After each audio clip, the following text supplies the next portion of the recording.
विज्ञान से जुड़ी नवीनतम वीडियो को देखने के लिए चैनल की सदस्यता लेना ना भूलें और विज्ञान से संबंधित सभी वीडियो पर जानकारी लेने के लिए बेल आइकन जरूर दबाएं।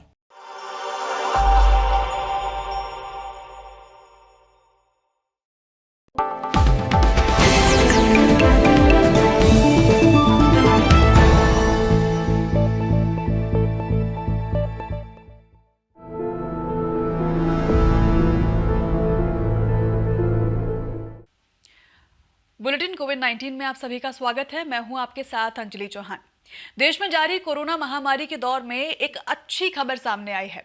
Drug controller general of India यानी कि DCGI ने रूस की वैक्सीन स्पुतनिक 5 के भारत में आपातकालीन इस्तेमाल को मंजूरी दे दी है।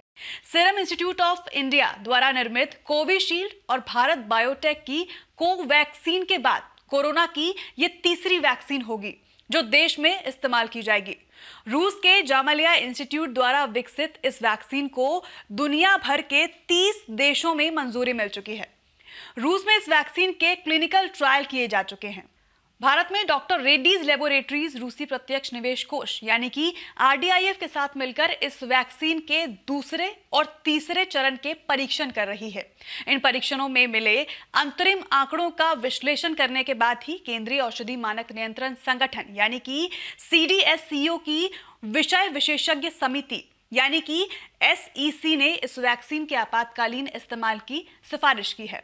RDIF की तरफ से जारी एक बयान में कहा गया है कि उसका लक्ष्य हर वर्ष भारत में स्पुतनिक 5 वैक्सीन की 85 करोड़ से ज्यादा खुराक तैयार करने का है।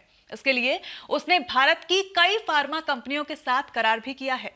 भारत शुरुआत में इस वैक्सीन का आयात करेगा, लेकिन बाद में देश में ही इसका निर्माण हो सकेगा।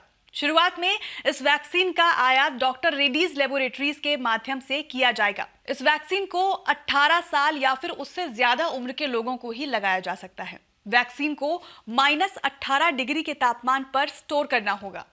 टीकाकरण के लिए वैक्सीन की 0.5 ml की 2 डोज देनी होंगी। पहली और दूसरी डोज के बीच 21 दिनों का अंतराल रखना होगा। देश में कोरोना संक्रमण से और भी ज्यादा मजबूती से निपटने के लिए अब वैक्सीन के विकल्प बढ़ाने का रास्ता खोला गया है। वे टीके जो विदेशों में बने हैं और वहां के रेगुलेटर ने उनके इमरजेंसी इस्तेमाल को अनुमति दे रखी है, उनको अब भारत में भी इस्तेमाल करने की इजाजत मिल सकती है। कोविड-19 के टीकाकरण प्रबंधक पर राष्ट्रीय विशेषज्ञ दल यानी कि NEGVAC ने व्यापक विचार विमर्श के बाद यह सिफारिश की थी कि कोरोना के खिलाफ जो वैक्सीन विदेशों में बनी है और जिनको आपात इस्तेमाल की मंजूरी US FDA, EMA, UK, MHRA और PMDA जापान से मिल चुकी हैं और इनके अलावा जो वैक्सीन WHO की लिस्ट में शामिल हैं, उन्हें भारत में भी आपात इस्तेमाल की मंजूरी दी जा सकती है। NEGVAC के इस प्रस्ताव को भारत सरकार ने मान लिया है। ऐसी वैक्सीन सबसे पहले केवल 100 लोगों को दी जाएगी और 7 दिनों तक उनको मॉनिटर किया जाएगा। किसी तरह की कोई दिक्कत नहीं आने पर उसे टीकाकरण अभियान में शामिल किया जाएगा। इस बीच ब्रिज ट्रायल भी साथ साथ चलता रहेगा और देश में कोरोना टीकाकरण की रफ्तार बढ़ाने के लिए प्रधानमंत्री नरेंद्र मोदी की आह्वान पर 11 अप्रैल से 14 अप्रैल तक टीका उत्सव भी मनाया गया। इस दौरान देश भर में बड़ी संख्या में पात्र लोगों को कोविड-19 से बचाव के लिए टीके लगाए गए। कोरोना से मुकाबले के लिए दुनिया भर में लगातार दवाएं और टीके विकसित किए जा रहे हैं। इसी बीच कनाडा की बायोटेक कंपनी सैनोटाइज रिसर्च एवं डेवलपमेंट कॉर्पोरेशन ने नाक से दिए जाने वाला एक स्प्रे विकसित किया है। कंपनी का यह दावा है कि सैनोटाइज नाम का यह स्प्रे कोरोना संक्रमण को 99% तक कम कर सकता है। सैनोटाइज एक नाइट्रिक ऑक्साइड नेजल स्प्रे है।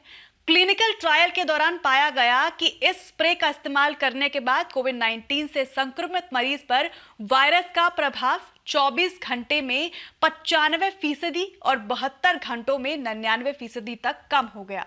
कंपनी के मुताबिक यह स्प्रे न केवल कोविड-19 वायरस के संक्रमण को रोक सकता है, बल्कि इसकी मियाद को भी कम कर सकता है। सिर्फ इतना ही नहीं, यह वायरस की तीव्रता को कम कर सकता है और जो पहले से संक्रमित हैं उनमें नुकसान को भी ये कम कर सकता है। इस स्प्रे को अपने आप इस्तेमाल किया जा सकता है और कहीं पर भी आसानी से इसे ले जाया जा सकता है। आज के इस अंक में बस इतना ही।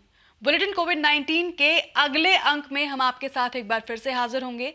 आप सबसे अनुमति लेने से पहले एक विनम्र अनुरोध, विज्ञान प्रौद्योगिकी आविष्कार और नवाचार जगत के विश्वसनीय कार्यक्रमों को देखने के लिए अपने मोबाइल पर इंडिया साइंस ऐप अवश्य डाउनलोड करें। और एक बात और, देश का अपना विज्ञान चैनल इंडिया साइंस टीवी अब फेसबुक, ट्विटर, यूट्यूब, लिंक्डइन और इंस्टाग्राम पर भी उपलब्ध है। हमारे कार्यक्रमों के बारे में आप अपने फीडबैक एवं सुझाव हमें ईमेल कर सकते हैं। हमारा ईमेल आईडी है feedback@indiascience.in। इसी के साथ अपना बहुत ख्याल रखिए और हमें इजाजत दीजिए। नमस्कार।